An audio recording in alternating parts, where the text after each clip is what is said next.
Entonces, esencialmente les contaba la semana pasada,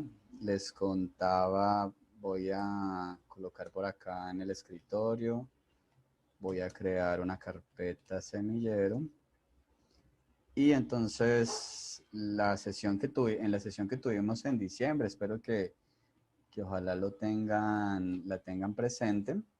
Entonces, pues habíamos visto unos elementos adicionales sobre lo que es la entrada y la salida estándar. Les he explicado como a nivel desde la perspectiva del sistema operativo, qué era eso, que la entrada y la salida estándar, entonces, que eran más o menos como espacios, como archivos donde se escribía o se leía información.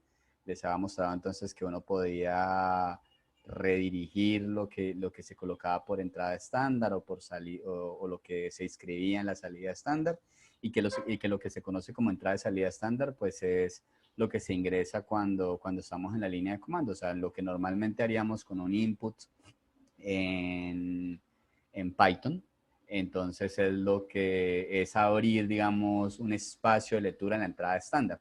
Y lo que normalmente haríamos con print en Python es lo que normalmente, digamos, estaríamos utilizando entonces la salida estándar cuando hacemos eso. Entonces voy a crear aquí un archivo de ejemplos enero13.c.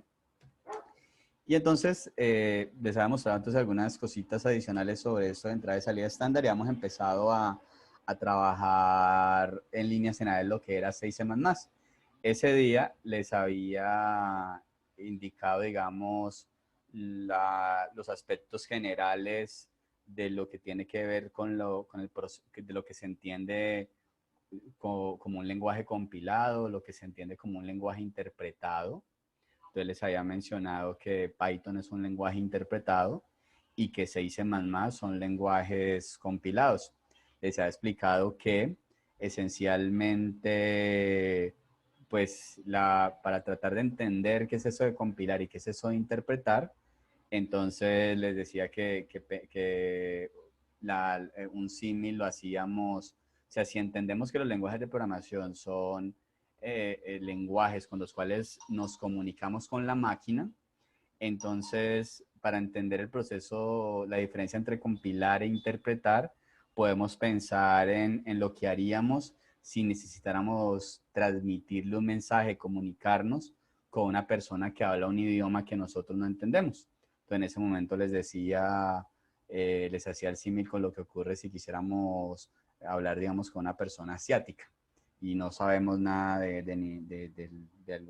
ninguno de estos lenguajes asiáticos. Entonces, les mencionaba que una posibilidad que teníamos era, digamos, que siempre íbamos a utilizar una persona que tradujera.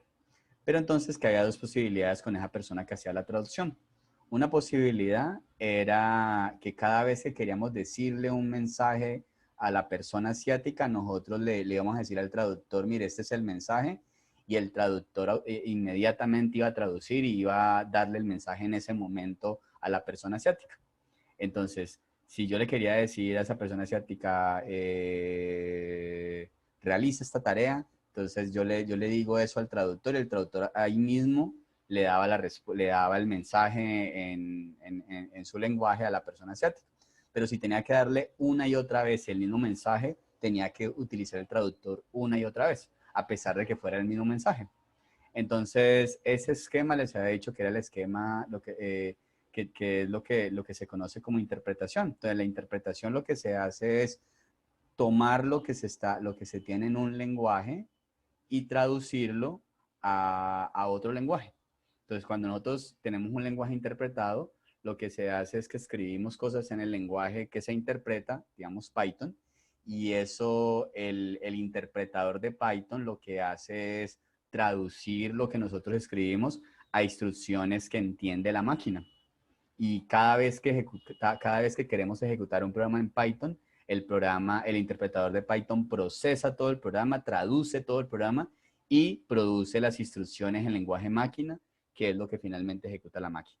Entonces, si el programa lo vamos a ejecutar 100 veces, pues cada una de esas 100 veces se debe traducir lo mismo y volver se realiza otra vez todo el proceso de traducción y se producen entonces las instrucciones de lenguaje máquina. Eso se hace una y otra vez.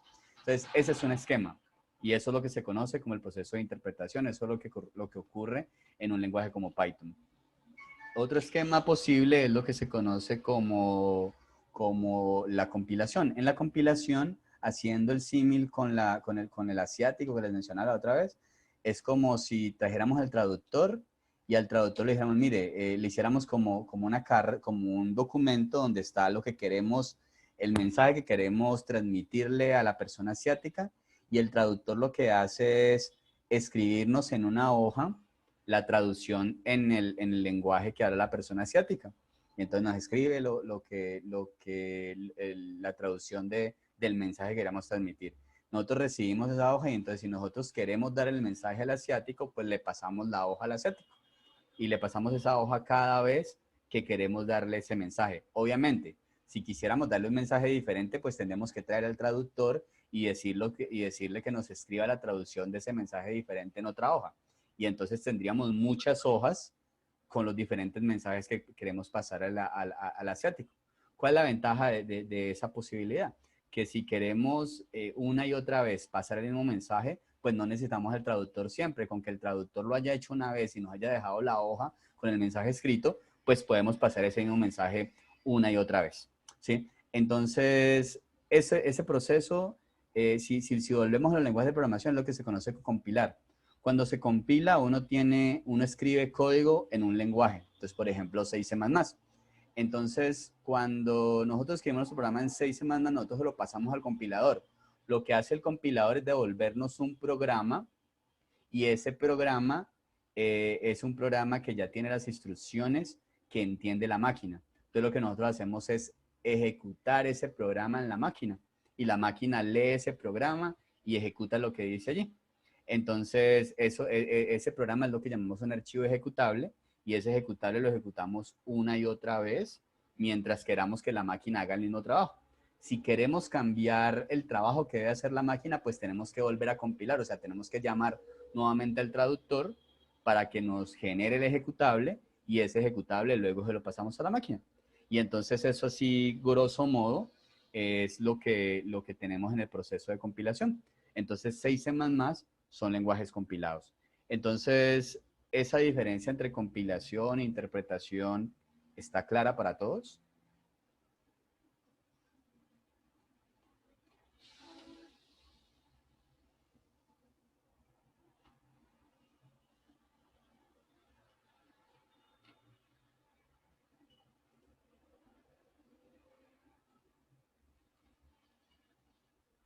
Emanuel, Jesús, Santiago, ¿eso está claro? Sí, para mí sí. Vale. Sí, profe. Listo.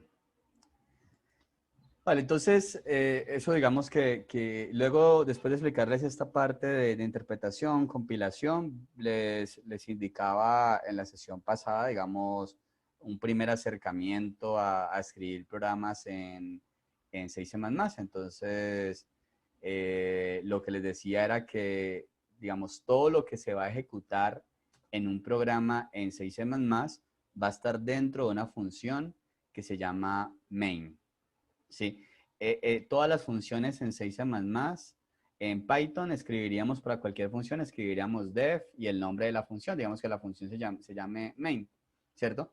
En 6C++ no vamos a utilizar la palabra def, sino que va únicamente el nombre de la función, pero siempre acompañada del nombre de la función o antes del nombre de la función va a ir un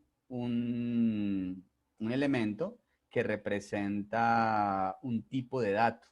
Ese tipo de dato va a ser una de algunas palabras que ya tiene reservado el lenguaje y ese tipo de dato se refiere al tipo de información que produce o que va a retornar la función que vamos a crear. Esta función main se tiene que llamar así y aunque hay otras posibilidades, por lo pronto vamos a establecer que esta función main siempre va a tener como tipo de retorno entero. Entonces, como si dijéramos, esta función main retorna, es una función que devuelve un número entero. ¿sí? Entonces, todo lo que queremos que el programa ejecute debe ir dentro de esta función y se debe llamar main. Y se debe llamar main en minúsculas como aparece aquí. Si le coloco main con la M mayúscula, va a haber problema, no lo va a aceptar. Si le colocamos una doble A, no la va a aceptar. O sea, tiene que estar escrito exactamente de esta manera. Y también, aunque hay detalles que hay unas razones que explican el por qué hacer esto, que por ahora voy a omitir, por lo pronto, pues digamos que vamos a colocar que esta función siempre retorne cero. O sea, lo que nos interesa no es lo que, digamos, en la idea que vamos a seguir cuando escribimos un programa en 6C++, no vamos a preocuparnos por pensar en lo que retorne esa función. Entonces siempre vamos a colocar que retorne cero. ¿Sí? Luego, más adelante, cuando estemos un poquito más familiarizados con el lenguaje, les explicaré con más detalle qué significa eso y qué implicaciones tiene colocar cero o colocar otra cosa. Pero entonces, por lo pronto, esta sería, digamos, lo que siempre vamos a escribir en cualquier programa iniciando. Int, main, return 0. ¿Sí? En 6 semanas recuerden que ya no vamos a tener la indentación, ya no va a ser una cuestión sintáctica como en Python. En Python, un programa donde no se respeta la indentación es un programa que no se acepta. En 6 semanas uno podría escribir todo el programa en una sola línea si quisiera. Obviamente, eso no sería estético, pero desde el punto de vista de que el lenguaje lo permita, podríamos hacerlo. Nosotros en un programa en 6 semanas vamos a intentar, ¿cierto? Apropiadamente, pero no lo estamos haciendo porque sea necesario desde el punto de vista sintáctico. Lo vamos a hacer simplemente por una cuestión de estética, por una cuestión de estilo. Siempre que abrimos una función en 6 semanas, recuerden que vamos a abrir una llave y esa llave tiene que estar posteriormente cerrada. O sea, todas las llaves que abren en 6 semanas tienen que estar en algún punto cerradas. Entonces, esas eran como las primeras indicaciones que les había dado en la sesión pasada. Les hablaba también en la sesión pasada que cuando lo más típico que nosotros queremos hacer cuando programamos es crear variables y darle valores. Entonces en Python simplemente colocamos el nombre de la variable igual y el valor. Entonces nosotros podemos decir en Python x igual a 10. En 6 semanas no podemos, digamos, cuando por primera vez utilizamos una variable no podemos colocar solo el nombre de la variable. Entonces en 6 semanas vamos a tener que hacer algo que se denomina generalmente la declaración de variables o la declaración de una variable. Y entonces, en la declaración de una variable, siempre la línea donde se crea una variable va a empezar con un tipo de dato. Entonces, algunos de los posibles tipos de datos que podemos encontrarnos en 6 semanas son el tipo char, que se refiere a lo que intuitivamente entenderíamos como un carácter, solo un carácter, ¿sí? Y que normalmente lo colocaríamos entre comillas simple. Entonces, por ejemplo, eso sería el carácter A. Entonces, el tipo char se refiere a valores como A, como B, como, por ejemplo, igual, pero colocado entre comillas simples, como el 1 colocado entre comillas simples y así. Entonces, ese es el tipo char. ¿Ya? Otro tipo de dato que tenemos disponible en 6 más es el tipo int. Y entonces el tipo int se refiere, como su nombre lo sugiere, a los valores enteros. Entonces en el tipo int vamos a tener, digamos, por lo general vamos a tener valores enteros. 0, 1, 4, 5, 100.000, ¿ya? Pero aquí hay una cuestión importante. Digamos, dentro de lo que se puede almacenar en un tipo int, hay ciertos valores que no van a poderse, hay ciertos valores que aunque en nuestro entendimiento de números enteros son números enteros, pero que no podrían almacenarse en un entero en 6 más. Digamos que ya en 6 más aparece estos tipos de datos, aparte de estar asociados a, digamos, a una comprensión semántica de los valores que se pueden almacenar en las variables asociadas a esos tipos de datos, también se va a referir al espacio que ocupa en memoria los valores. Entonces recuerden que cuando nosotros trabajamos en una máquina, en un computador, el computador utiliza un procesador, ese procesador pues se encarga de ejecutar las instrucciones. Pero de manera auxiliar, el computador utiliza la memoria que está disponible en el computador y la memoria la utiliza para almacenar allí los valores que se van creando o que se van utilizando a lo largo del programa. Entonces, en 6 más, cuando colocamos los tipos de datos, también estamos colocando una indicación de cuál es el espacio en memoria que va a ocupar una variable de ese tipo. Entonces, por ejemplo, para... ¿Sí, Jesús? Profe, yo tengo una pregunta. Dale. Para esos datos así que son como, por ejemplo, ¿cómo es la palabra? Casuales que no se van a almacenar para siempre, sino que se almacenan durante pues, la ejecución del programa. Usted dijo que se utiliza una memoria, pero la memoria del computador, pero no o la memoria RAM o la memoria física de esa. Por eso, la memoria RAM es la memoria física del computador. Ya. ¿Sí? Pero, o sea, me refería a la memoria como el HDD o el SSD. No, No, bueno, que- está la memoria, digamos, lo que normalmente entenderíamos como el disco duro, ¿cierto? Y está lo que normalmente entenderíamos como o sea, la RAM y la ROM, ¿cierto? Entonces, por lo general, se suele utilizar la memoria RAM. O sea, ya. ¿sí? Pero Eh, en eh, este caso que usted acaba de explicar que utiliza la memoria, es esa, la RAM. por lo general. Ah, Sí, o ok. sea, por lo general los compiladores, digamos que ya la memoria que finalmente se utiliza no depende tanto del lenguaje, sino que depende más del sistema operativo. Pero por lo general, el sistema operativo en primera instancia asigna la memoria RAM para para ese propósito. Cuando estás corriendo un programa, tu programa entonces necesita almacenar información de forma temporal mientras se ejecuta el programa, entonces eso se almacena en la memoria RAM. ¿Sí? En algunos Ya, casos, cuando los programas utilizan demasiada memoria, lo que hacen estos programas es que si no se tiene suficiente memoria, se llega a utilizar memoria del disco duro como si fuera memoria RAM. ¿Ya? O sea, se hace una virtualización allí de la memoria, pero eso ocurre ya cuando estamos trabajando con cosas que utilizan demasiada memoria, ¿sí? O, por ejemplo, cuando estás trabajando con un juego, entonces cuando tenés una tarjeta de video, lo que hace una tarjeta de video, entre otras cosas, es también registrar la carga. es jugar un poco como si fuera una memoria adicional, a la memoria auxiliar a la que dispone el computador. Aparte de otras cosas, pero una tarjeta de video también realiza algún tipo de almacenamiento, ¿sí? Entonces, pero digamos que eso ya son escenarios muy específicos, pero de manera general, cuando estamos trabajando, sea en Python, sea en C++, y hablamos de la memoria que utiliza el programa, generalmente estamos hablando de, en primera instancia, la memoria RAM, ¿sí? Ya, vale, profe. ¿Listo? Y entonces, cada variable, cada valor que nosotros utilizamos en un programa, sea en Python, sea en C++, sea en otro lenguaje de programación, mientras se ejecuta el programa, ese valor tiene que estar en la memoria del computador.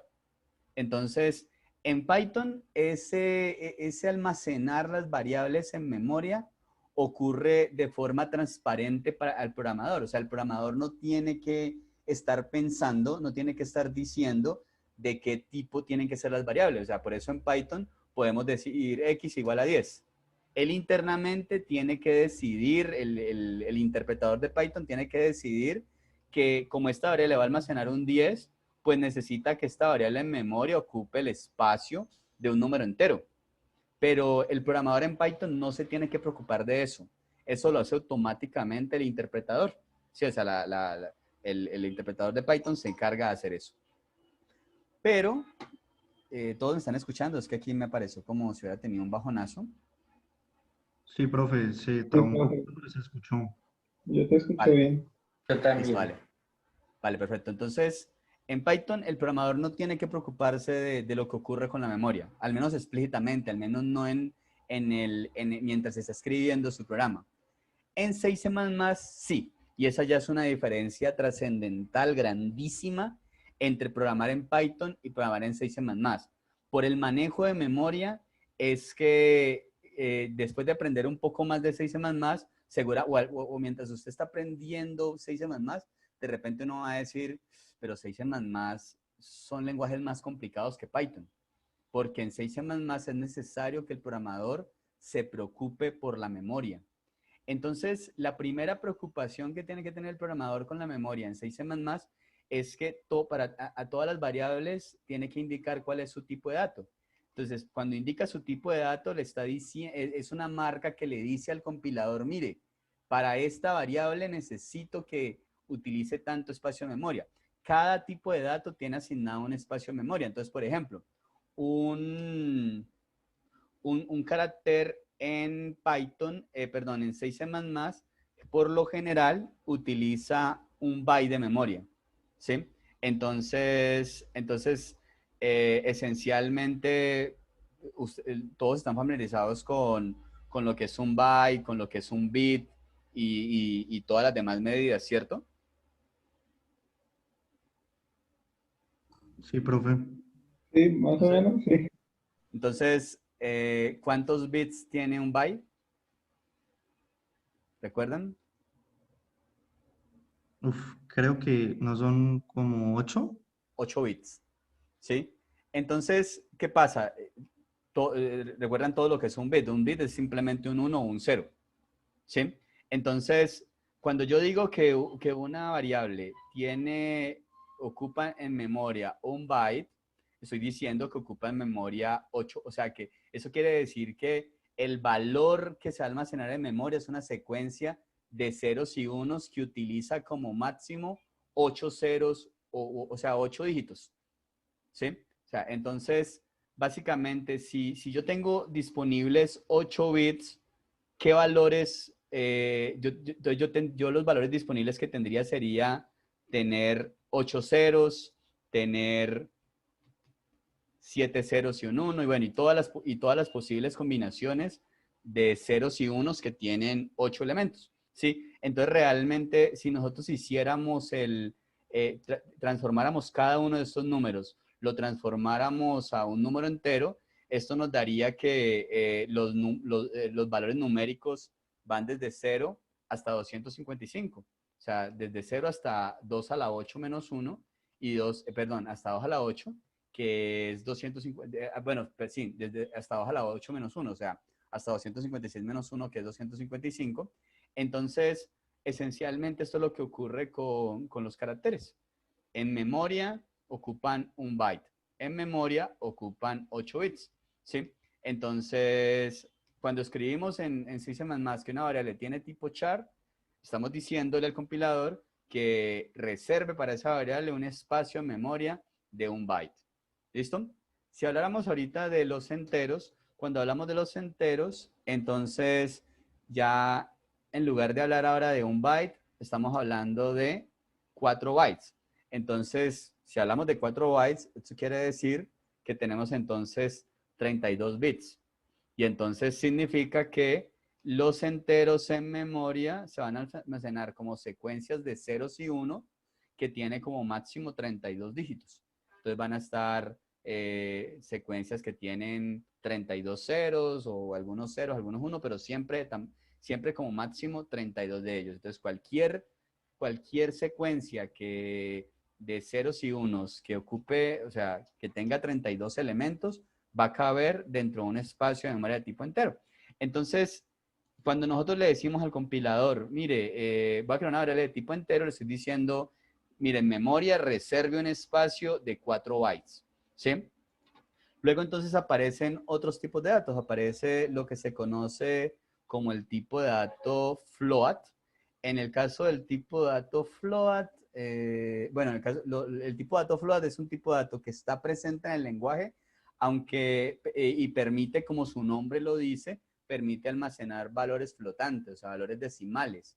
Entonces usted puede escribir 3.45, 3.56, bueno, 1.2345 y números de ese tipo. También números enteros puede colocarlos allí. Entonces, por lo general, en el caso de los float, aquí sí me parece que en el caso de los float, me parece que también trabaja con 4 bytes, si no estoy mal, ¿sí? Realmente no recuerdo exactamente la cantidad de memoria que trabaja un float, pero bueno, hay un espacio máximo para los float, pero sin embargo, dado que no ocupa un espacio no utiliza tantos bytes, la cantidad de cifras decimales que puede tener un tipo de dato float no es demasiado grande. Entonces aparece un dato decimal que tiene mayor precisión, o sea, que permite almacenar más cifras decimales, que es lo que se conoce como el dato double. En el caso de los double, entonces, pues van a ser números decimales, pero entonces en los double voy a poder almacenar valores con más cifras decimales. Creo, si no estoy mal, no recuerdo la cifra exacta, en un float, la máxima cantidad de cifras decimales que puedo almacenar creo que es 5. En el caso de los float es bastante más que 5. No recuerdo exactamente la cantidad. Y entonces, en el caso de los double, la cantidad de bytes que utiliza es 8 bytes, o sea, 64 bits. Y entonces, de esa manera, digamos que cuando escribimos una variable de tipo double en 6C++, le estamos diciendo al compilador que, digamos que utilice un espacio de memoria que corresponda o que tenga como tamaño 8 bytes. Luego aparecen entonces unos modificadores de estos tipos de datos. Entonces está lo que se conoce como el modificador long y el modificador short. Entonces generalmente yo puedo agregarle el modificador long a los int y puedo agregar el modificador short a los int. Como su nombre lo sugiere, cuando le agrego el modificador long a int, estoy diciendo entonces que va a tener un entero más grande, y el más grande significa que ocupa más espacio en memoria, o sea que utiliza más bits y por ende puede almacenar números que pueden llegar a ser más grandes. Cuando digo short in, lo mismo, sino que utilizando un espacio más pequeño. Entonces, creo que para los short int, creo que solo utiliza, si no estoy mal, creo que son 2, 3 bytes, si no estoy mal. En los long int, creo que los long int pueden llegar hasta los 8 bytes, ¿sí? Y luego aparece el modificador long que también se puede utilizar sobre double. Cuando tenemos un long double, se puede utilizar, si no estoy mal, aquí sí luego les indico las cantidades exactas. En un long double se puede utilizar hasta 10 bits, perdón, 10 bytes, y eso pues corresponde a utilizar hasta 80 bits. Entonces, lo que nosotros tenemos que pensar cuando utilizamos variables de cada uno de estos tipos, sobre todo con los numéricos, es si los valores que vamos a almacenar caben en los tipos de datos. Entonces, por ejemplo, cuando nosotros tenemos disponibles 32 bits, nosotros, si pensamos únicamente en números positivos, nosotros estamos pensando en poder tener valores que van desde 0 hasta 2. Este simbolito lo va a utilizar para representar elevado a, entonces hasta 2 a la 32. Y este 2 a la 32 es más o menos 4.000 millones algo.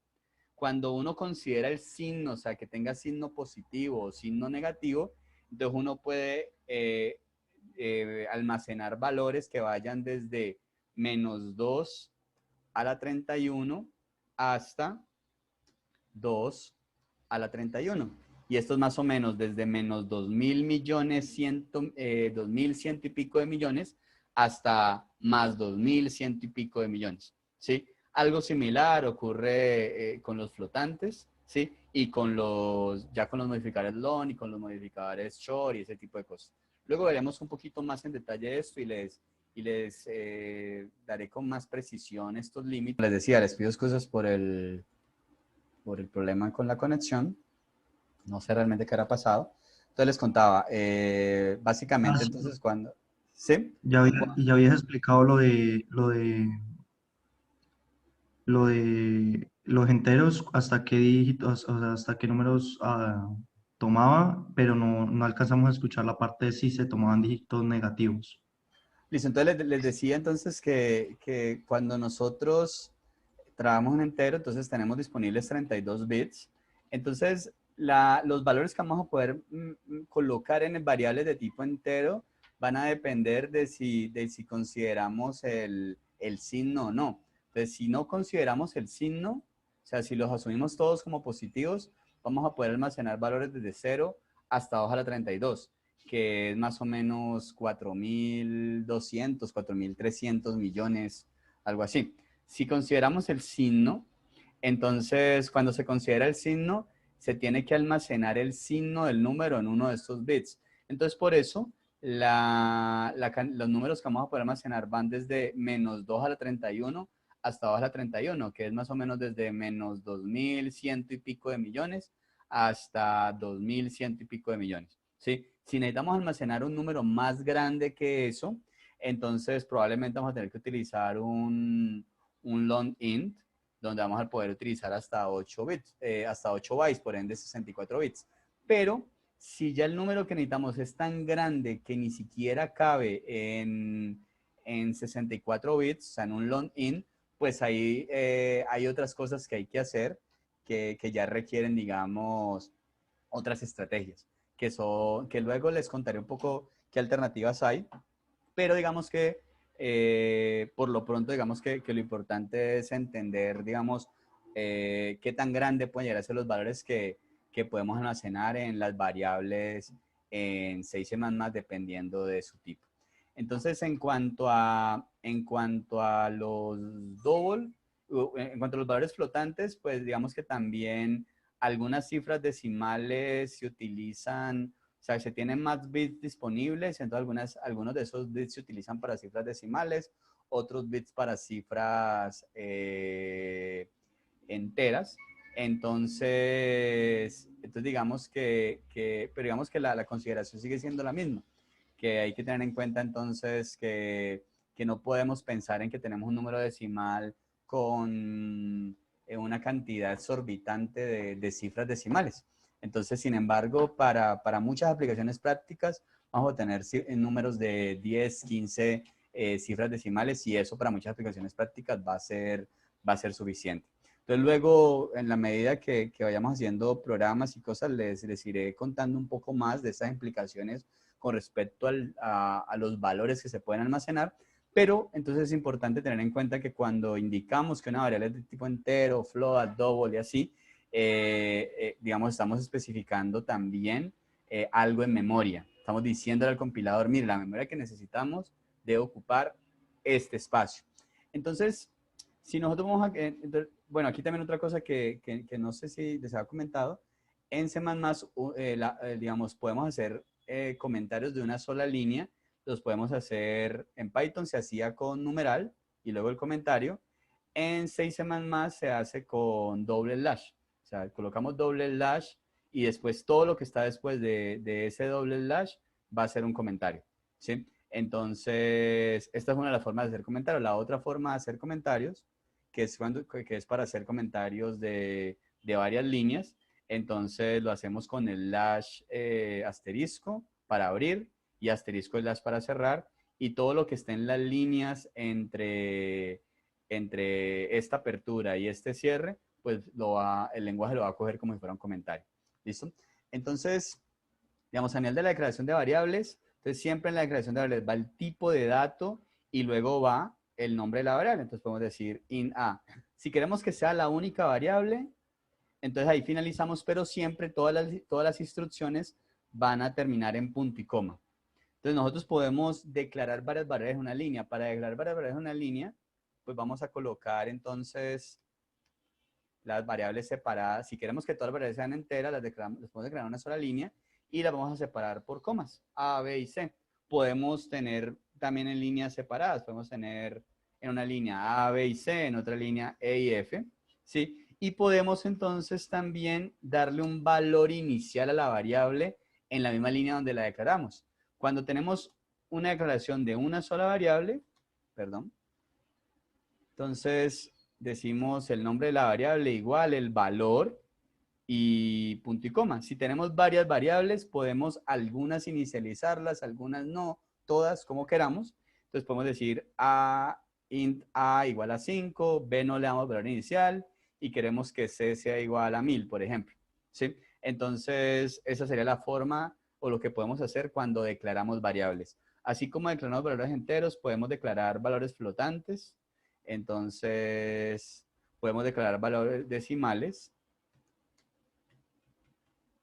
Podemos declarar valores caracteres. Entonces decir char W igual a, por ejemplo. Y recuerden, siempre al final de la línea el punto y coma. Entonces, esto es, digamos, lo más básico con respecto a la creación de variables. Les había mostrado en la última sesión que podemos, así como en Python podíamos imprimir, en 6C++ vamos a imprimir, pero ahora con una función que su nombre es ligeramente diferente al que tenemos en Python. En Python se llama print, en 6C++ esta función se llama printf. Entonces, digamos que en Python está la posibilidad de imprimir con o sea, si queremos imprimir un mensaje, por ejemplo, hola mundo, en Python podíamos escribir el nombre y él automáticamente al final le colocaba el salto de línea por defecto. En 6C++ ese salto de línea no se coloca por defecto. Entonces yo quiero que imprima el mensaje hola mundo y que después de eso baje a la siguiente línea, debo colocar el salto de línea de forma explícita.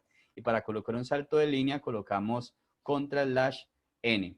Entonces, si yo coloco varios /n, pues es diciendo haga dos saltos de línea en este caso. Si nosotros queremos imprimir variables, entonces podemos utilizar la impresión con formato de la misma manera en que se hacía en Python. De hecho, el esquema de impresión con formato que a los que vieron el curso de introducción a la programación conmigo les expliqué ese esquema de imprimir con marcas. Recuerden que era la marca porcentaje D, por ejemplo, para un entero, porcentaje F para un decimal, ¿sí? Estas marcas Python las hereda de 6C++, o sea, vienen de 6C++ y se incorporaron en Python. Entonces, cuando nosotros queremos imprimir, colocamos el formato, colocamos el salto de línea si lo queremos, y luego colocamos entonces la variable con la que se va a sustituir cada formato.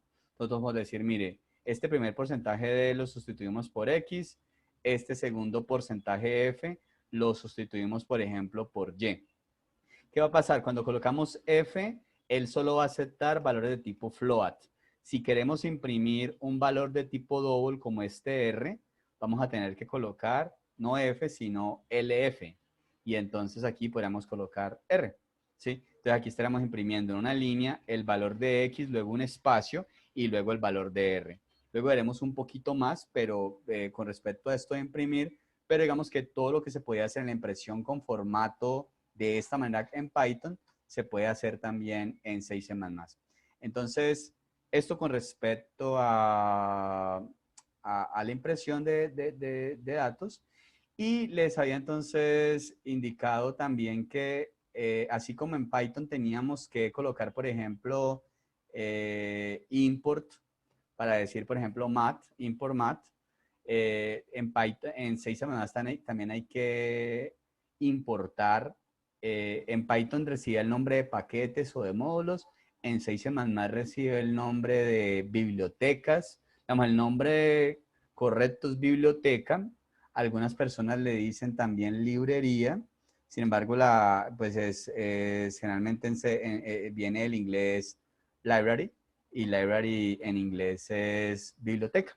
Entonces, digamos, las funcionalidades que están disponibles en el lenguaje están en bibliotecas y hay que incluir esas bibliotecas. Entonces, para poder imprimir, o sea, poder utilizar printf, en C hay que incluir una biblioteca.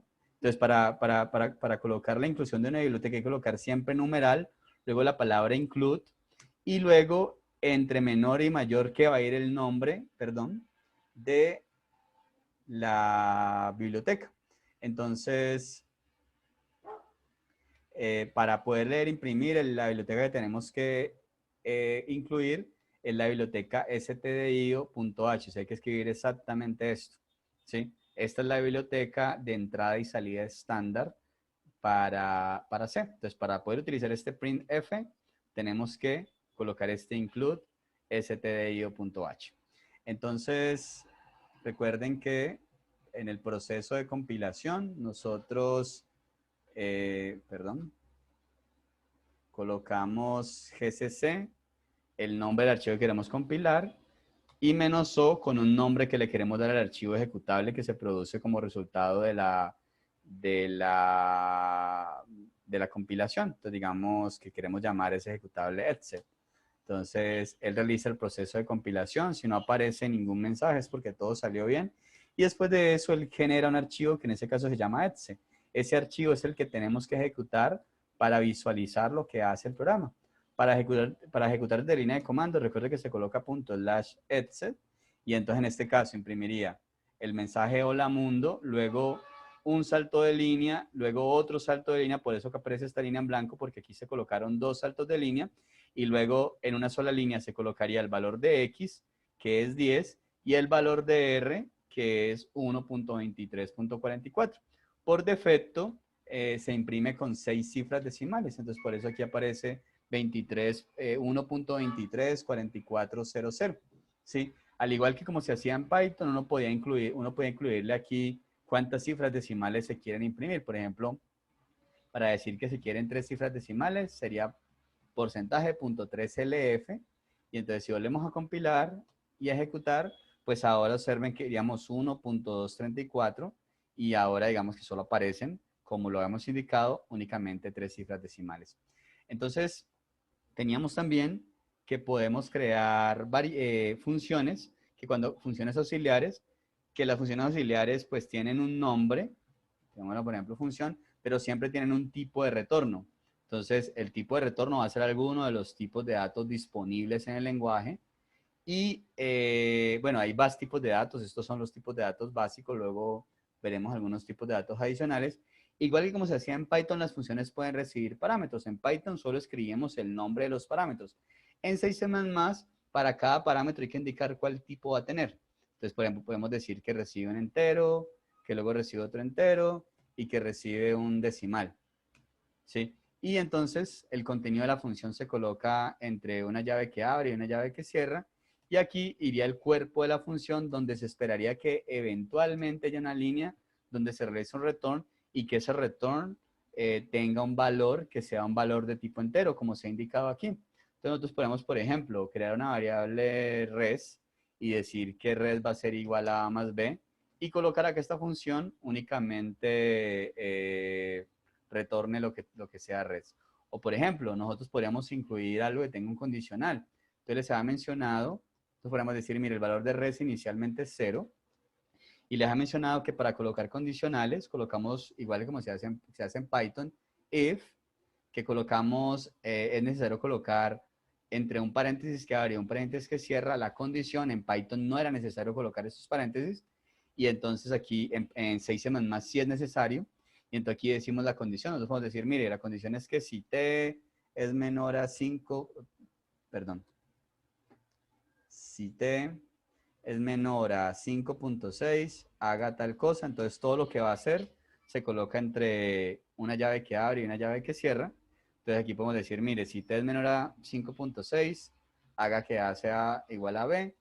Y si no, este es opcional, lo podemos colocar o lo podemos omitir, igual como lo hacíamos en Python. Abrimos y cerramos la llave.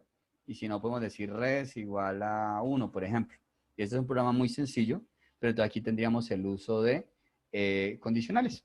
Entonces, aquí podríamos luego crear, decir que la variable f es igual a llamar a la función, ¿cierto? Esta función que recibe 3 parámetros. Entonces le decimos, mire, el parámetro que le vamos a pasar es C, le vamos a pasar A y le vamos a pasar, como el tercer parámetro es un flotante, le vamos a pasar R. Y luego podemos simplemente imprimir el valor que tiene F. Y entonces lo que haría este programa, aquí observen que nos aparece lo siguiente. Observen que, perdón, aquí hay un pequeño error, aquí no es ampersand D, sino porcentaje D. Y entonces, al compilar no aparece ningún error y al ejecutar nos muestra entonces que el valor es 1005. ¿Por qué 1005? Porque le estamos pasando como primer parámetro C que vale 1000, como segundo parámetro A que vale 5, y si el tercer parámetro, que en este caso es R, es menor a 5.6, como 1.2344 es menor que 5.6, pues suma 1000 con 5, que es 1005, y por eso imprime este valor. Entonces, esto digamos que de manera muy general, lo que tenemos, algunas cosas que tenemos en 6C++. Ya pasando a algunos elementos nuevos, hay un tipo de dato especial en Python, en 6C++, que se conoce como lo que se denominan los arrays o en español lo que se denominaría como los arreglos. Entonces, los arrays o los arreglos, digamos que son las estructuras de datos más similares a lo que entenderíamos como una lista en Python. Entonces, para trabajar con un array o un arreglo en C, lo que vamos a hacer es colocar el tipo de datos que va a almacenar el arreglo, y esa ya es una primera diferencia con las listas en Python. Las listas en Python permiten almacenar cualquier tipo de dato. Los arrays o arreglos en C solo permiten almacenar datos de un mismo tipo. Entonces nosotros decimos, mire, voy a tener un arreglo, lo voy a llamar ART, que va a almacenar enteros, pero luego hay que incluir corchetes. Y entre corchetes vamos a especificar cuántos elementos va a tener esa estructura. O sea, cuántos elementos va a tener ese arreglo. Entonces, como decir cuántos elementos tendría esa lista si lo pensáramos en términos de lo que haríamos normalmente en Python. Entonces decimos, mire, esta lista va a tener 5 elementos. Entonces, al hacer esto estamos declarando un arreglo de 5 elementos. Un arreglo, pensémoslo como si fuera una lista. Nosotros podemos, en la misma línea donde declaramos el arreglo, podemos darle valores a sus elementos. Entonces colocamos igual y entre llave vamos a colocar los valores que tienen sus elementos. Entonces decimos el primer elemento va a ser un 1, el segundo elemento un 5, el tercer elemento un 6, el cuarto elemento un 8 y el quinto elemento un 2. Si lo hacemos de esta manera, no es necesario colocar aquí el tamaño. Si no colocamos esta inicialización, siempre va a ser necesario indicar aquí cuál va a ser el tamaño del arreglo. Entonces, otra diferencia que hay con las listas en Python, ya vimos una, y es que no nos permite almacenar diferentes tipos de datos. La segunda diferencia es que los arreglos en 6C++, digamos que por defecto siempre tienen el mismo tamaño. Entonces, si creamos, o sea, siempre tienen, no cambian de tamaño. En Python nosotros podemos hacer append sobre una lista y agregarle elementos. En un arreglo en 6C++ no podemos hacer eso. Entonces, si decimos que el arreglo va a tener 5 elementos, va a tener siempre 5 elementos y no se puede agregar ni quitar elementos.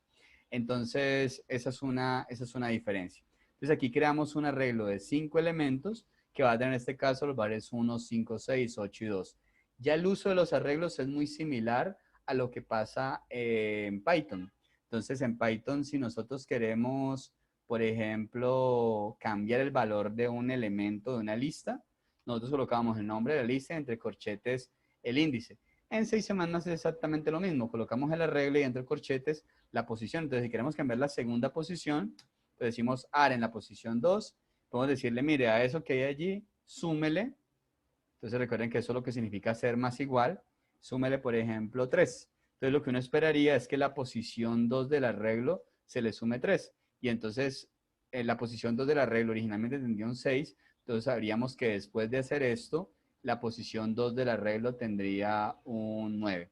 ¿Sí? Entonces eso digamos que ya en el uso de los arreglos es muy parecido a lo que pasa en Python, aunque en Python nosotros siempre podemos utilizar la función len que nos decía el tamaño de la lista.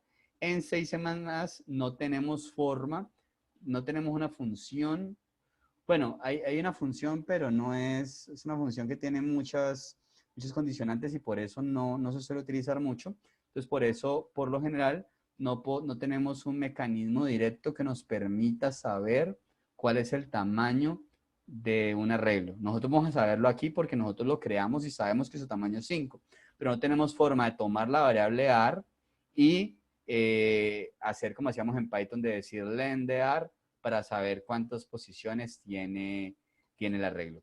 Entonces, esto digamos con respecto al uso general de los arreglos. Si entonces quisiéramos, por ejemplo, ¿sí, Jesús? Profe, una cosita. ¿Usted está grabando esto? ¿Lo va a guardar en el Discord, en el Sí, grupo? Lo sí, que pasa eso, es que me tengo que retirar porque pues tengo que acompañar a mi mamá a hacer una cosa. Entonces, era para ver si lo tenía guardado para yo ver lo que falta pues, sí, sí, como de la clase sí, ahora. sí, ya está quedando grabado, Jesús, ¿vale? Ah, vale, muchísimas gracias, profe. Vale, Bueno, Jesús, entonces para que revises el video cuando esté listo y estar sí, pendiente sí, de las demás reuniones. y aprovechando cuando llegue hago lo de la instalación en esto, para ir Vale, probando esto que se y está ten en cuenta haciendo. que mañana y el viernes hay reuniones de temas un poquito avanzados, pero igual están invitados, ¿vale? Vale, vale, profe. Listo, Gracias. para que esté bien.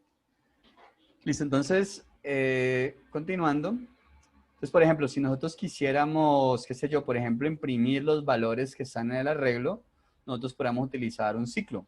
Entonces, para utilizar un ciclo, por ejemplo, un ciclo for, recuerden que en C colocamos la palabra for, a diferencia de Python, les había indicado en la sesión pasada que en un ciclo for vamos a tener tres elementos. Un ciclo for siempre va a estar asociado a una variable, tal cual en ese sentido es muy parecido a lo que ocurrió en Python, solo que esa variable no se crea en el ciclo for. Entonces, digamos que yo quiero tener una variable para utilizar en un ciclo for, entonces digo, mire, va a tener una variable i. Y entonces esa variable aquí le debo dar un valor inicial, entonces voy a colocar la instrucción donde se le da un valor inicial a la variable. Entonces sería, por ejemplo, i igual a 0. Esa es la primera parte y después de esa primera parte va un punto y coma. Después de esa primera parte, se debe colocar la condición de parada o la condición de, ¿no? La condición que hace que el ciclo se siga ejecutando. En ese sentido, es más similar a lo que ocurre en un while. Entonces diríamos, mire, yo quiero iterar mientras i sea menor que 5. Entonces aquí estaría diciendo, mire, empieza en 0 y mientras i sea menor que 5. Entonces, en su valor inicial, pues se cumple la condición y después de eso va un punto y coma. Y la tercera condición es, o el tercer elemento que va en un ciclo for es la instrucción que dice de qué manera se cambia esta variable. Entonces, yo puedo decir, por ejemplo, que la variable i la voy a cambiar en cada iteración tomando su valor anterior y sumándole 1, por ejemplo. Entonces, en este caso, estamos creando un ciclo for que empieza en 0, que va hasta 5, esa variable i, pero que en cada iteración lo que hace es sumarle 1 a esa variable i. Entonces, luego se abre y se cierra llaves y dentro de las llaves se coloca el contenido del ciclo for. Lo que está dentro de las llaves van a ser las instrucciones que se van a ejecutar una y otra vez. Digamos que lo único que queremos hacer es imprimir un mensaje, que ese mensaje va a decir algo como, por ejemplo, elemento en la posición. Entonces quiero decir cuál es la posición y luego decir un igual y decir cuál es el valor. Aquí coloco este porcentaje de para decir cuál es la posición, este porcentaje de para decir cuál es el valor. Pero vamos a decir, mire, y me dice cuál es la posición y AR en la posición y me dice cuál es el valor. Entonces con este ciclo que estamos colocando aquí, lo que queremos sería imprimir todos los valores que están en el arreglo. Entonces si ejecutáramos esto, pues lo compilamos, no aparece ningún error y al ejecutarlo nos aparecen los mensajes que teníamos anteriormente y ahora pues los mensajes que se imprimen a través del ciclo for. Elemento en la posición 0 igual a 1, elemento en la posición 1 igual a 5, elemento en la posición 2 igual a 9 y así sucesivamente. Entonces, esto con respecto a el uso de los arreglos, que digamos que en su uso práctico es muy similar a lo que era utilizar listas en Python. Hay algunas diferencias adicionales que luego les iré contando, pero en cuanto a su uso práctico, en hacer las diferentes posiciones, en recorrerlos y ese tipo de cosas, pues es muy parecido a lo que teníamos en Python. Entonces, no sé si hasta este punto hay alguna pregunta. No, profe, está todo claro. No, profe, está bien. Listo, entonces, ¿qué pasa? Digamos que, como ustedes recordarán, en Python nosotros podíamos crear lo que denominábamos, bueno, así como antes de eso, así como aquí teníamos arreglos de enteros, podemos tener arreglos de floats. Entonces, por ejemplo, AR2, que es un arreglo de floats que tiene 6 elementos. Podemos tener arreglos de doubles, donde decimos, bueno, aquí lo vamos a llamar, este arreglo de O lo vamos a llamar AR3, que tiene, por ejemplo, 10 elementos, ¿sí? Y entonces existe también lo que se denominan arreglos de caracteres. Entonces, cuando decimos un arreglo de caracteres, estamos diciendo, por ejemplo, char, lo vamos a llamar cat, y su tamaño. Entonces decimos, por ejemplo, 15 elementos. Entonces, en Python nosotros teníamos las cadenas, y entonces, 6 semanas no hay un tipo de dato específico para cadenas, pero las cadenas se representan como lo que denominamos arreglos de caracteres. Entonces, esto que creamos aquí, que es un arreglo de caracteres, es lo que nos va a permitir almacenar una cadena, ¿sí? Y entonces una cadena va a ser, generalmente hay dos posibilidades. Si lo trabajamos explícitamente como un arreglo, entonces va a ser simplemente un arreglo donde cada elemento es un carácter. Entonces decimos A, B, C, y así, digamos que tuviera solo 3 elementos, ¿sí? Pero también nosotros podemos omitir digamos, aquí lo estamos colocando carácter a carácter, pero nosotros podemos, digamos, si aquí creamos otra cadena de 5 elementos, por ejemplo, nosotros podemos colocar entre comillas dobles el contenido de la cadena. Entonces podemos decir, hola, y aquí hay 5 elementos. ¿Qué pasa? Cuando trabajamos con cadenas, es necesario que el último carácter en un arreglo de cadenas sea un carácter especial que se denomina el carácter nulo. El carácter nulo, cuando se coloca de esta manera, se debe colocar con un contraslash y con un 0. Cuando colocamos las cadenas de esta manera, colocando la comilla doble que abre y la comilla doble que cierra, él automáticamente, sin que nosotros lo agreguemos, agrega este carácter al final, o sea, internamente lo agrega. Si lo colocamos de esta forma, nosotros mismos debemos colocarlo. Entonces hay que tener en cuenta esto y luego les voy a explicar por qué es necesario este carácter. Pero entonces, esta, digamos, sería la forma de crear cadenas. Llamamos esto la cadena 2. ¿Sí? Entonces, ¿qué pasa? Nosotros podemos querer imprimir cadenas. Entonces nosotros, para imprimir cadenas, igual que como lo hacíamos en Python, pues colocamos en un printf, en este caso, porcentaje S, y colocamos entonces la cadena que queremos imprimir. Digamos que fuera la cadena, en este caso la cadena cat. Y también coloquemos aquí que queremos imprimir la cadena cat2. ¿Sí? Entonces, si nosotros compilamos, aquí aparece... bueno, aquí hay un problema. Entonces, observen que aquí el arreglo dijimos que iba a tener 3 posiciones, pero colocamos 4 elementos. Entonces, es necesario cambiar aquí para que tenga 4 elementos. Y entonces, aquí compila correctamente y al ejecutar, pues nos muestra los mensajes que esperamos. Observen que aquí, cuando imprime la cadena cat, observen que imprime la A, imprime la B, imprime la C juntos, pero este carácter especial que les mencioné no se imprime. Observen que no se visualiza. Cuando imprime la cadena cat2, imprime hola completamente y obviamente tampoco imprime. Recuerden que cuando crea esta cadena de esta manera, le agrega al final internamente, le agrega este carácter, pero digamos que no se visualiza este carácter de terminación. Y entonces esto es lo que tenemos de manera básica para, digamos, crear cadenas en 6 semanas. Crear una cadena en 6 semanas corresponde en esencia a crear un arreglo de caracteres. Y esta sería la forma básica para crear arreglos de caracteres. Entonces, esto es lo que tenemos con respecto a elementos generales de programación en 6 semanas. Los tipos de datos, funciones y algunos ejemplos de creación de variables.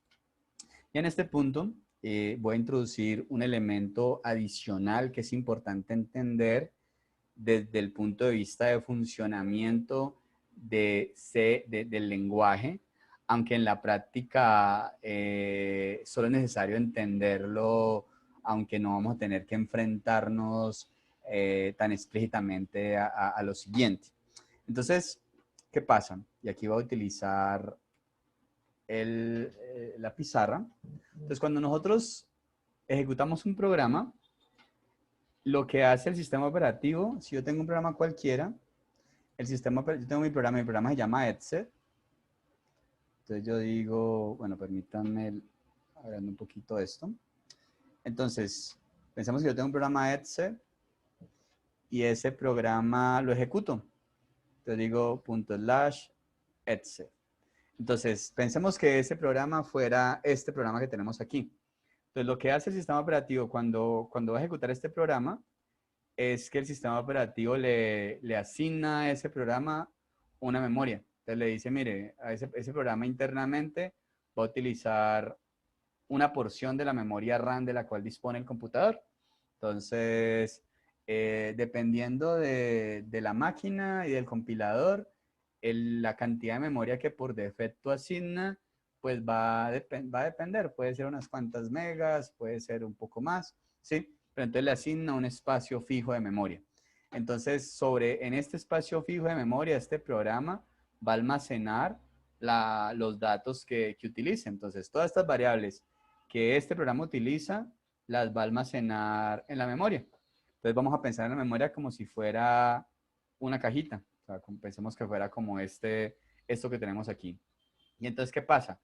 Esta cajita, lo que va a hacer el programa con la memoria es dividirlo en porciones, en espacio. Esta cajita tiene un tamaño. Esta cajita puede medir unas cuantas megas. Digamos que pesara, qué sé yo, 2 megas. Puede ser que tenga mayor tamaño, o sea, pero digamos que tiene un tamaño fijo.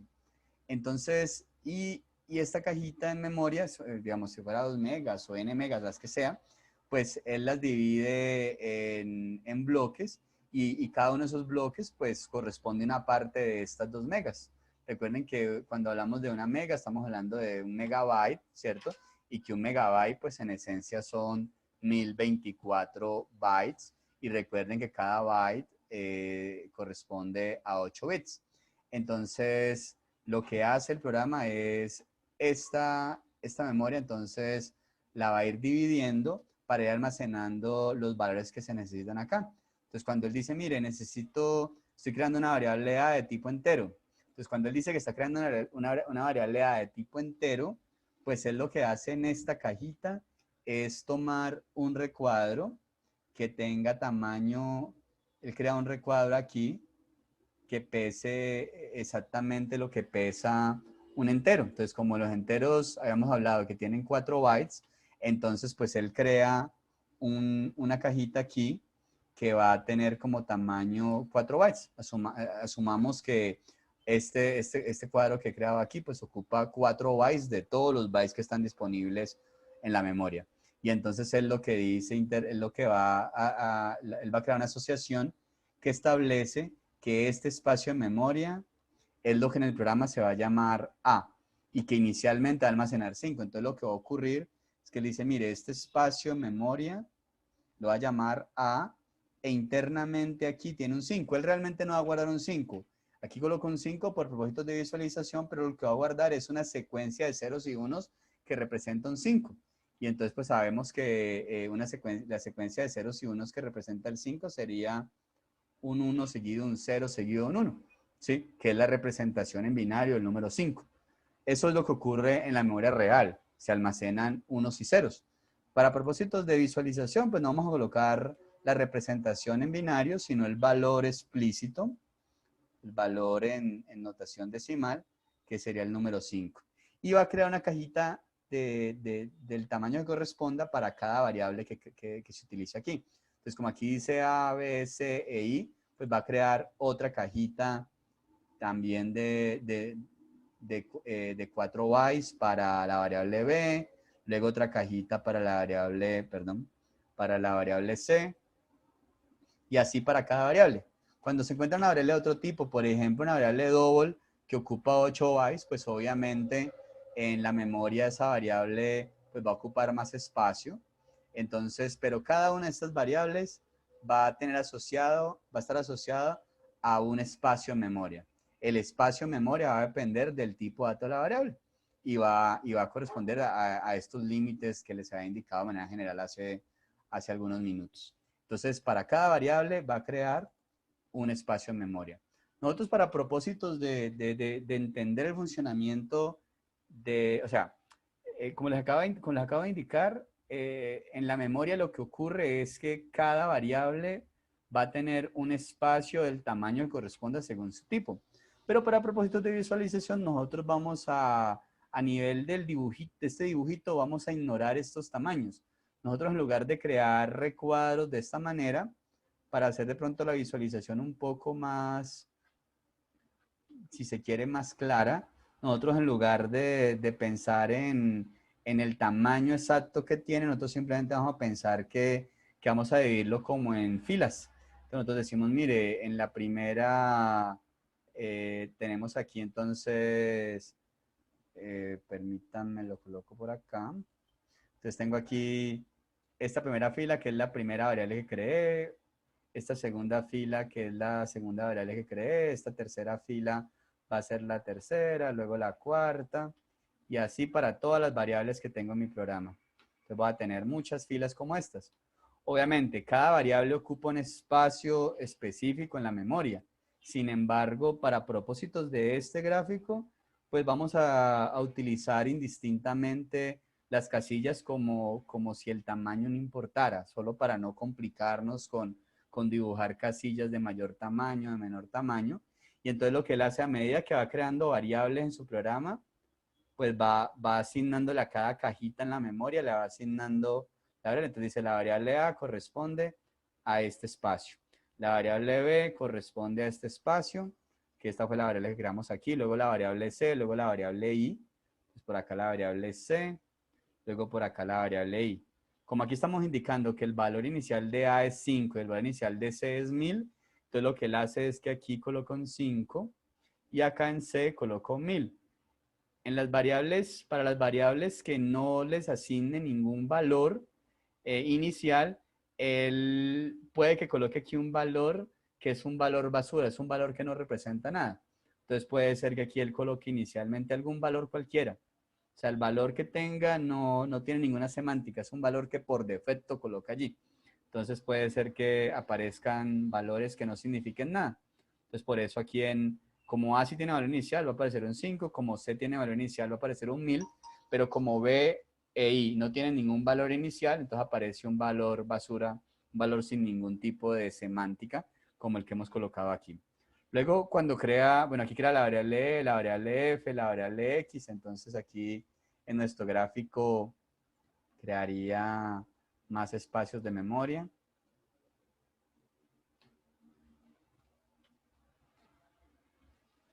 Entonces crearía las variables E,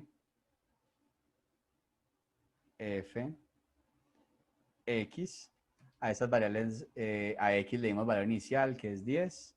Las otras, pues no les voy a colocar el valor inicial, que como les digo es un valor que será un valor basura, o sea, un valor que no representa nada.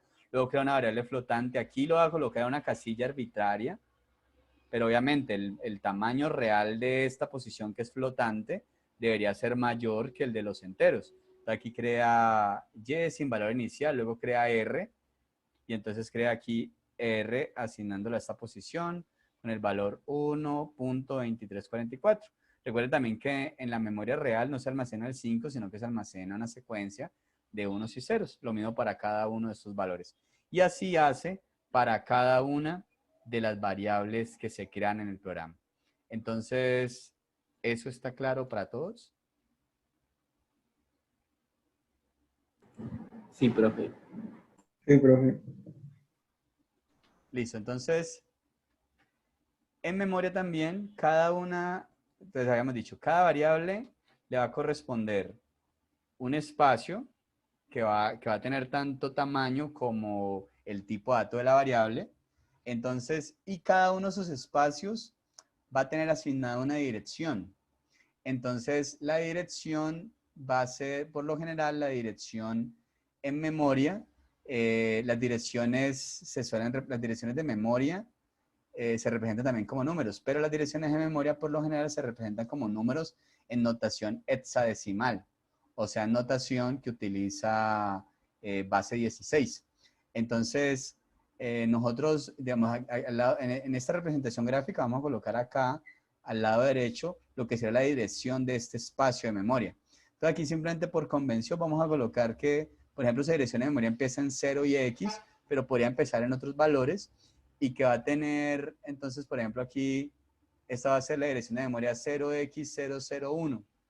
Vamos a asumir que cada una de estas cajitas tiene un valor consecutivo. Entonces aquí diríamos 0x001, aquí tiene 0x002, luego 0x003 y así para cada una de las variables. 0x004 y así para cada una de las variables que utiliza el programa. Les había dicho que asumir, porque realmente esta dirección de memoria va a depender del tamaño que ocupe la variable. Entonces, los valores van a ser no necesariamente consecutivos en cuanto al número, pero sí en cuanto al uso de la memoria. Entonces, realmente puede ser que la separación real no sea una separación de valores de 1 en 1, sino que por lo general son separaciones de 4 en 4, porque tiene que ver, digamos, con los bytes.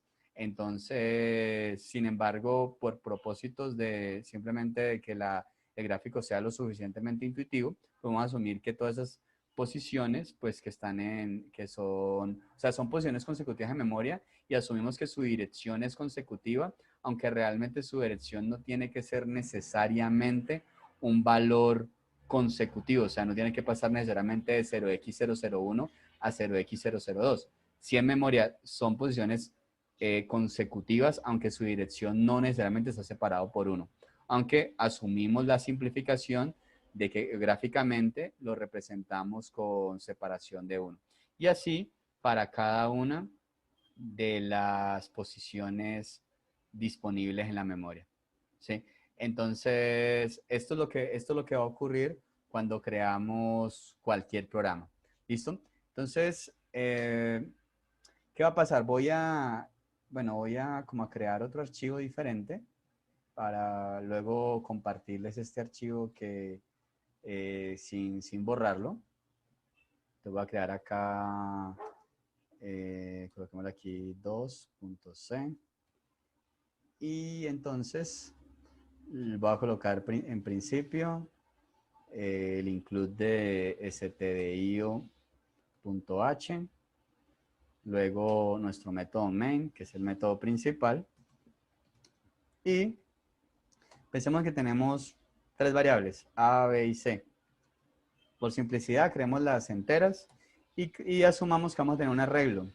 Y este arreglo va a tener 5 posiciones. Coloquemos a lo mejor 4. Y después de esto vamos a tener una variable, qué sé yo, double, que se va a llamar x. Entonces vamos a tener estas variables. Digamos que x va a tener como valor 8.9 y que aquí b va a tener como valor 6. Y que después de hacer esto vamos a decir ar en la posición 0 igual a 10 y que ar en la posición 2 igual a 8. Entonces, esto es lo que hace nuestro programa. Entonces, a partir de lo que les indicaba hace un momento, en memoria va a ocurrir algo. Entonces, vamos a partir de que tomamos la memoria inicial del programa, pensemos que fuera esta. Entonces, observen que aquí, ¿cuántas variables hay? Hay 1, 2, 3, 4 variables, 5 variables. Sin embargo, ¿qué pasa? ¿Qué va a ocurrir? Cuando él crea A, B y C, entonces él va a tomar un espacio para A, un espacio para B y un espacio para C. Y entonces, digamos, con respecto a las variables, dice, mire, este primer espacio es para A, este segundo espacio es para B, este tercer espacio es para C. Podemos asumir que la dirección de memoria de esta primera espacio es 0x001, de este 0x002 y de este es 0x003. Luego entonces, ¿qué pasa? Dice que el valor de B inicial es igual a 6. Entonces coloca aquí un 6. Después de esto, él dice, mire, tiene que crear un arreglo de 4 posiciones.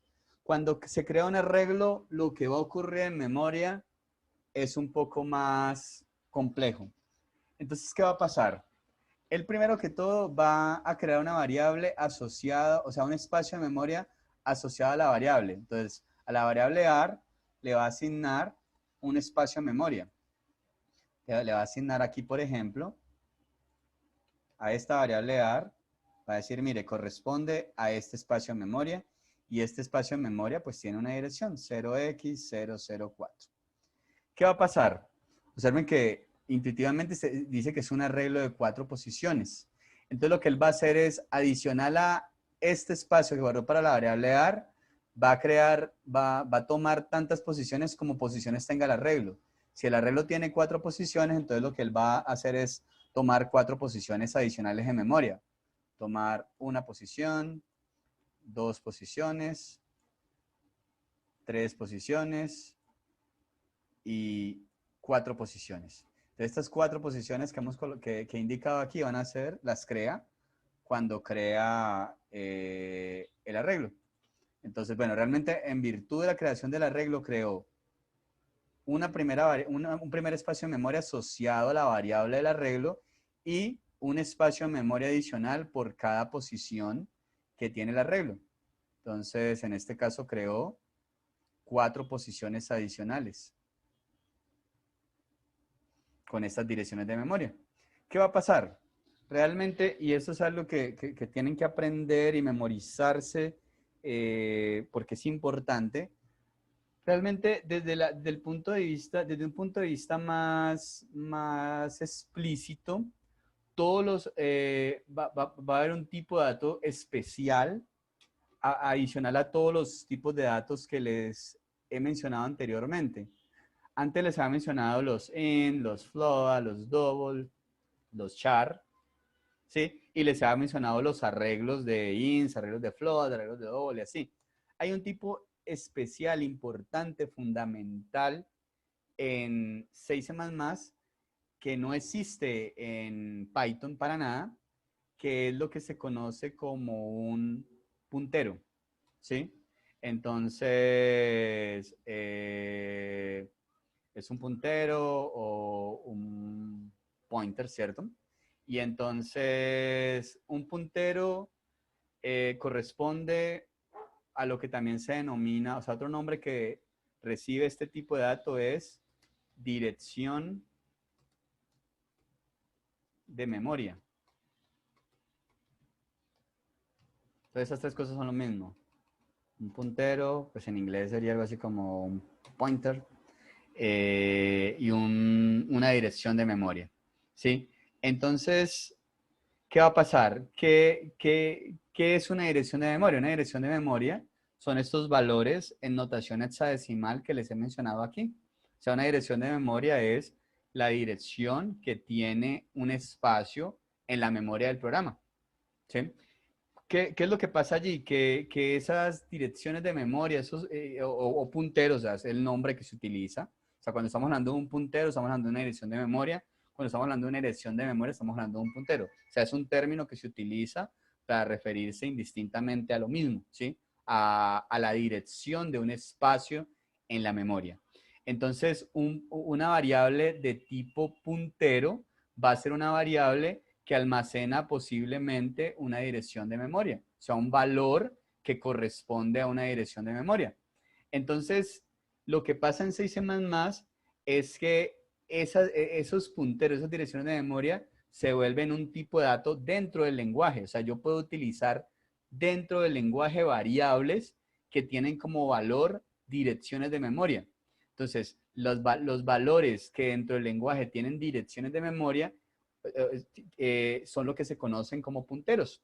Para crear un puntero, entonces yo voy a tener un puntero, voy a tener punteros y los punteros se van a distinguir por el tipo de dato almacenado en la dirección de memoria. Entonces, cuando nosotros cerramos la memoria aquí, nosotros decimos, mire, ¿qué se almacena en la variable A? En la variable A tiene asociado este espacio de memoria. ¿Y qué se almacena en este espacio de memoria? Un entero. Entonces, 0x001 es la dirección de un espacio de memoria entero. 0x002 también almacena un entero. Entonces, pero este espacio de memoria tiene como dirección 0x002 y ahí se almacena un entero. Entonces, es un espacio, es la dirección de un espacio de memoria que almacena un entero. Si, por ejemplo, tuviéramos una variable que alguna de estas variables fuera decimal, entonces sería la dirección de memoria de una variable que almacena un flotante, un decimal. Entonces, en C y C++ vamos a poder tener como tipos de datos punteros, o sea, direcciones de memoria, y crear variables que tienen como tipos de datos esos valores. Entonces, para indicar los tipos de datos de los punteros, nosotros vamos a colocar el tipo de dato de lo que se almacena en el espacio de memoria, por ejemplo, entero, y le vamos a agregar un asterisco. Entonces, cuando decimos int asterisco, nosotros estamos diciendo, mire, este es el tipo de dato que se refiere a la dirección de memoria de un espacio donde se almacena un entero. Si colocamos float asterisco, estamos diciendo que es el tipo de dato de donde se almacena una dirección de memoria donde se almacena un flotante. Si colocamos doble asterisco, estamos hablando de la dirección de memoria de un espacio donde se almacena un decimal. Entonces, si uno dijera, mire, digamos, ¿qué es 0x001? 0x001 es la dirección de memoria de un espacio donde se almacena un entero. Entonces, el tipo de dato en el cual se puede almacenar 0x001 es un int asterisco. Entonces, en el lenguaje nosotros vamos a poder crear punteros. Así como creábamos enteros, podemos decir int asterisco. Al decir int asterisco, estamos diciendo, mire, no estoy creando un entero. Estoy creando una variable que tiene como tipo de dato un puntero, un entero.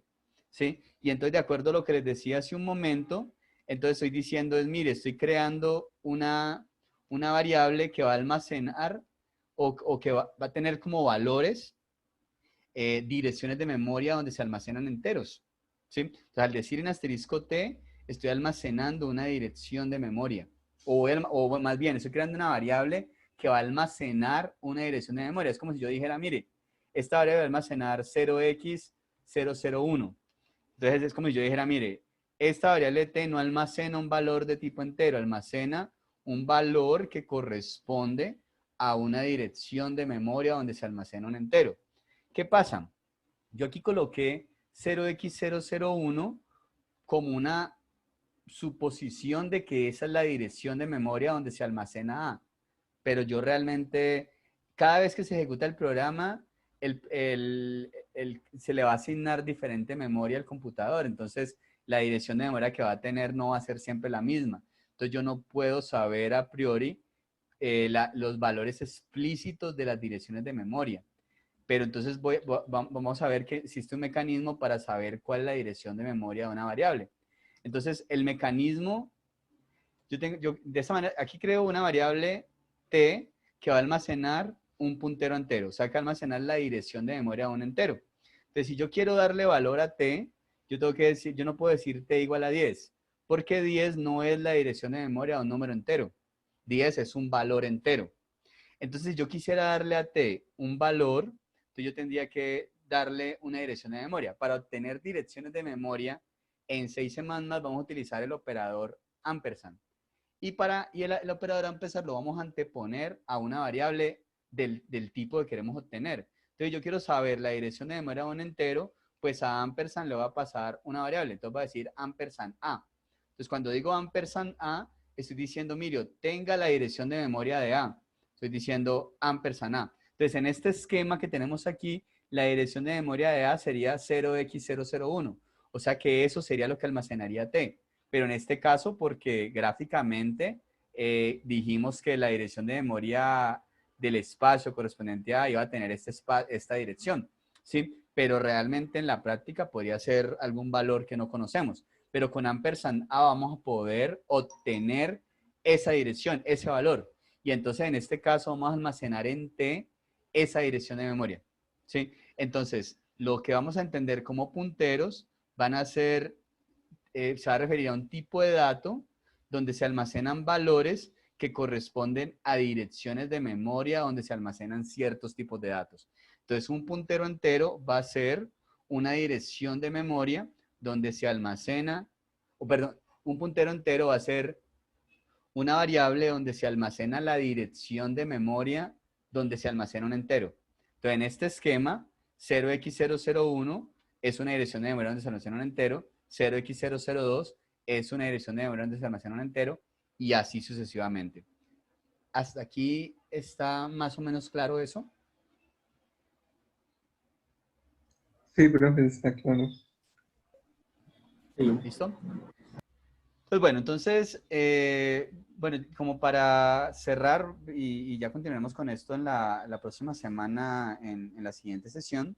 Entonces, nosotros aquí creamos este programa. Entonces, este programa, pues no, si lo queremos compilar, pues no va a haber ningún problema. Y entonces obtenemos, bueno, aquí, démosle, permítanme, listo. Entonces, este programa no hace nada porque no tiene ningún mensaje para imprimir, pero colocémosle algunos mensajes que impriman. Entonces, colocémosle, por ejemplo, un mensaje que imprima el valor de B, que es 6, pero nosotros así como podemos imprimir enteros, podemos imprimir punteros. Pero para imprimir punteros, o sea, recuerden, un puntero es una variable que tiene, o sea, es una variable que tiene un tipo de dato que tiene este asterisco, que es una variable donde se almacena una dirección de memoria. Entonces, si yo quiero imprimir un puntero, yo voy a incluir la marca porcentaje P. Entonces, si digo porcentaje P, pues voy a poder imprimir un puntero. Y entonces aquí, bueno, entonces aquí quiero imprimir lo que hay en T. Entonces coloco porcentaje P y le paso T y eso me permitiría imprimir lo que hay en T. ¿Y qué va a pasar? Cuando lo ejecutemos, él nos va a mostrar, mire, el primer mensaje nos muestra el 6, que es lo que esperábamos, ¿cierto? Pero el segundo mensaje nos muestra este valor. Y observen que este valor es un número que está en notación hexadecimal. En notación hexadecimal, por lo general, se utilizan los dígitos desde el 0 hasta el 9, pero también se utilizan los valores A, B, C, D, E y F, porque es base 16, entonces tiene 16 posibles dígitos. Entonces, esto es un número en notación hexadecimal. Y esto lo que nos está diciendo es que esta es la dirección de memoria del espacio donde está almacenado la variable A. Pero observen que esto fue lo que imprimió en esta ejecución. Si nosotros volvemos a ejecutar, observen que nos va a aparecer un valor que puede ser diferente. Observen que no es el mismo valor al que habíamos obtenido en la ejecución anterior. ¿Por qué? Porque en cada ejecución se le asigna un espacio de memoria que puede ser diferente. Y entonces por eso en cada ejecución, pues las direcciones que van a tener las variables pues van a ser números diferentes. Entonces, esto que tenemos aquí corresponde a la dirección de memoria y eso es lo que logramos almacenar aquí en T.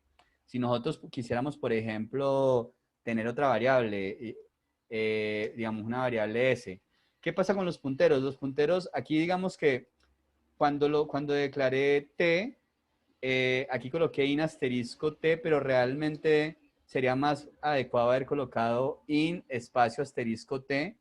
Y si quiero crear varios, tendría que colocar in asterisco T, coma asterisco S. Aquí estará creando dos punteros T y S.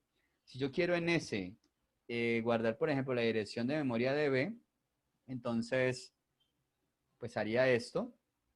Y al imprimir, entonces tendríamos, quiero imprimir la dirección de memoria de S. Y entonces, observen que aquí muestra primero la dirección de memoria de T, que nos dice que es esta, y muestra luego la dirección de memoria de S, o sea, la dirección de memoria almacenada en S, que es la dirección de memoria de B, que es esta. Observen que son dos números muy parecidos. Observen que la única diferencia entre estas dos direcciones de memoria es el último dígito, y observen que la diferencia es de 4. ¿Por qué? Porque como los enteros tienen tamaño de 4 bytes, entonces realmente las direcciones de memoria toman como, digamos, los bytes están numerados y entonces los espacios de memoria toman como dirección el valor del primer byte que aparece en el espacio. Pero entonces él utiliza este byte que termina en 0, luego utiliza el byte que termina en 1, que termina en 2 y que termina en 3, y el siguiente byte disponible es el que termina en 4. Y ahí es donde empieza la dirección de memoria donde se almacena B. Si quisiéramos ver lo que ocurre, por ejemplo, con C, entonces creemos aquí otro puntero P y podemos decir P igual a la dirección de memoria de C. Y entonces, al hacer esto, perdón, nosotros podríamos decir, mire, miremos la dirección de memoria que tiene P, y entonces vamos a ver lo siguiente. Vamos a ver, entonces, observen. Observen que la primera, la dirección de memoria donde está A, que es lo que almacenamos en T. La siguiente, la dirección de memoria donde está S. Y la siguiente, la dirección de memoria donde está, o sea, la dirección de memoria asignada P. Observen que entre A y B es evidente que la separación es 4. Entre A y C, digamos, entre la segunda y la tercera dirección de memoria, observen que aquí aparece un 8 y aquí aparece un C. Entonces recuerden que en los números hexadecimales se utilizan 15 dígitos. Entonces los dígitos van de 0, 1, 2, 3 hasta el 9. Después del 9 sigue la A, luego la B, luego la C y luego la D. Entonces la C vendría a ser lo que intuitivamente, observen que sería como 4, 8, luego 9, 0, perdón, luego 9, A, B y C. Entonces, por eso este C vendría a ser como el 12 en la, digamos, si lo habláramos en términos de los dígitos de forma consecutiva. Entonces, por eso aparece luego la C. O sea, él va numerando de acuerdo al sistema hexadecimal. Y entonces, a través de utilizar amperes, vamos a poder tomar una variable y saber cuál es su dirección de memoria. Lo último. Así como podemos tener variables que almacenan direcciones de memorias de enteros, vamos a tener variables que almacenan direcciones de memorias de decimales o de cualquier tipo de dato. Entonces nosotros decimos, mire, por ejemplo, esta variable L va a tener la dirección de memoria de X, que es una variable de tipo decimal. Y entonces igual, lo podemos imprimir de la misma manera. Y entonces al imprimir nos aparecen entonces las diferentes direcciones de memoria. Pero observen lo siguiente. Observen que si yo aquí en lugar de decir, ampersand a veces he dicho, por ejemplo, ampersand X, estaría diciéndole, mire, T es un puntero entero. O sea, T va a almacenar la dirección de memoria de un entero, pero le estoy pasando la dirección de memoria de X. Y X es un decimal, o sea que esto me va a pasar la dirección de memoria donde se almacena un decimal. Y entonces, al hacer eso, él nos va a mostrar una advertencia, nos va a decir, mire, usted está tratando de asignarle a un puntero entero, le está tratando de asignar un puntero a decimal. Él lo deja hacerlo, pero sin embargo coloca una advertencia. Entonces, digamos que no es correcto hacer eso y por eso tendríamos que tener cuidado con eso. O sea, en un puntero en un puntero entero solo podemos almacenar direcciones de memoria de enteros. En un puntero decimal, pues lo ideal sería almacenar direcciones de memoria de decimales. Bueno, con respecto digamos, esto es solo una muy leve introducción a este tema de punteros que es fundamental en 6 semanas más. Digamos que en la próxima semana pues tendremos una sección en la cual abordaremos digamos, más detalles de lo que tiene que ver con punteros, de lo que tiene que ver con manejo de memoria y vamos a ver cómo se relacionan los punteros con lo que entendemos como un arreglo. Entonces, pues ya con eso vamos a culminar la sesión del día de hoy. Entonces, no sé si hay alguna pregunta que me quieran hacer en este momento.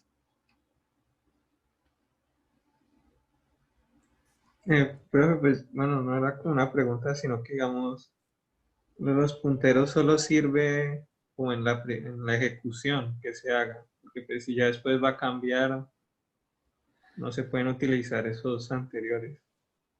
Sí, obviamente, o sea, lo que va a pasar es que no podemos nosotros trabajar explícitamente con estos valores.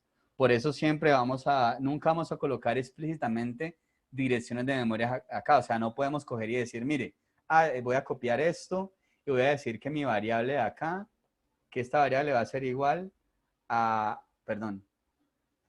que esta variable va a ser igual a esta dirección de memoria. Porque realmente nada nos garantiza que cuando se ejecute esto sea realmente una dirección de memoria. Entonces, por eso en lugar de trabajar con direcciones de memoria explícitas en el programa, vamos a trabajar con direcciones que obtenemos a través de las variables. Y por eso siempre vamos a tener, si lo tenemos a través de las variables, siempre vamos a saber cuáles son exactamente sus direcciones de memoria. Entonces, lo que vamos a ver es que esas direcciones de memoria juegan un papel importante en lo que es programar en 6C++ y sobre todo en el uso de estructuras sofisticadas en 6C++. Por ejemplo, vamos a ver que los arreglos están muy fuertemente relacionados con la noción de puntero. Vamos a ver cómo se almacenan. Aquí les di como un inicio de lo que es el almacenamiento de un arreglo en memoria, pero vamos a ver que los arreglos se almacenan en memoria a través de punteros. Y eso, digamos, que nos va a permitir entender un poco más cómo funciona un lenguaje de programación por debajo. ¿Qué ocurre? En un lenguaje como Python, todos esos aspectos, digamos, que están ocultos para el programador. Sin embargo, en un lenguaje, bueno, hay formas hay una operación en Python que permite obtener la dirección de memoria de una variable, pero solo sirve para propósitos lúdicos, o sea, como para ver cuál es la dirección de memoria. En cambio, en 6C++ nosotros vamos a poder manipular las direcciones de memoria explícitamente. Entonces, para eso nos van a servir los punteros. Y eso lo vamos a ver como con más detalle en las próximas sesiones. ¿Listo?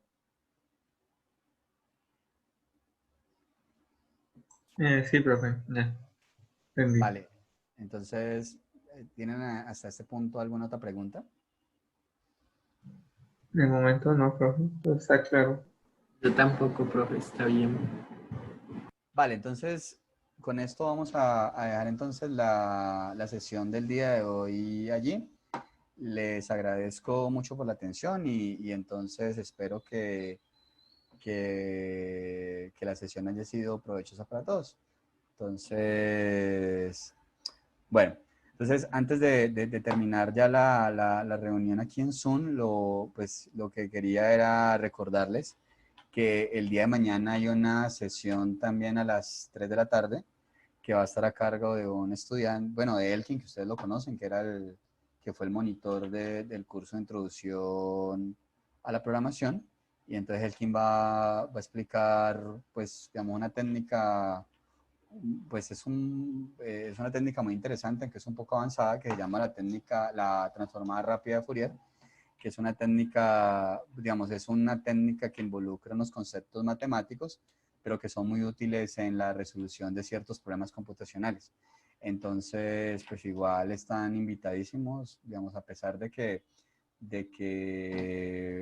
va a involucrar conceptos y cosas que ustedes todavía no han visto.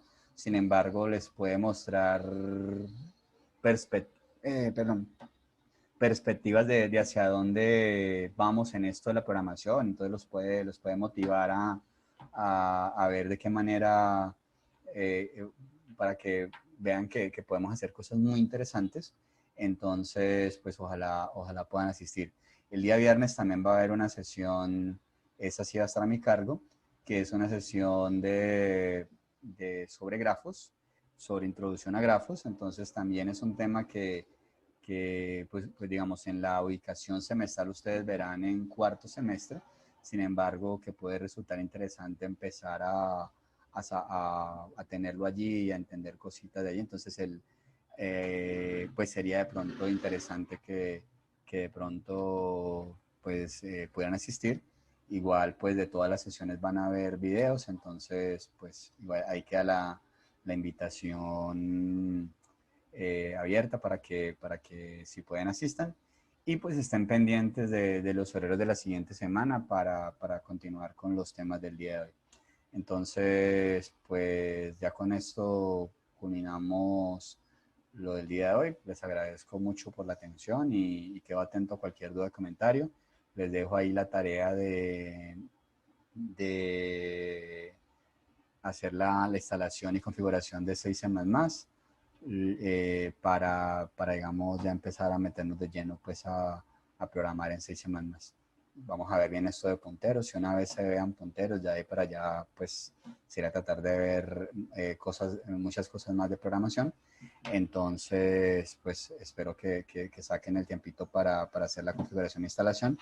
Y también luego les voy a enviar algunos ejercicios sugeridos, pero que básicamente van a notar que son muchos ejercicios tomados del curso de Introducción a la Programación, solo donde les solicito escribir soluciones a esos programas, pero ahora escribiéndolos en 6 semanas. Entonces, pues quedo atento a cualquier duda, cualquier comentario y pues les deseo un feliz resto de tarde. Muchas gracias, profe, que esté bien. Listo, profe, muchas gracias. Vale, chao, que estén bien. Chao, profe.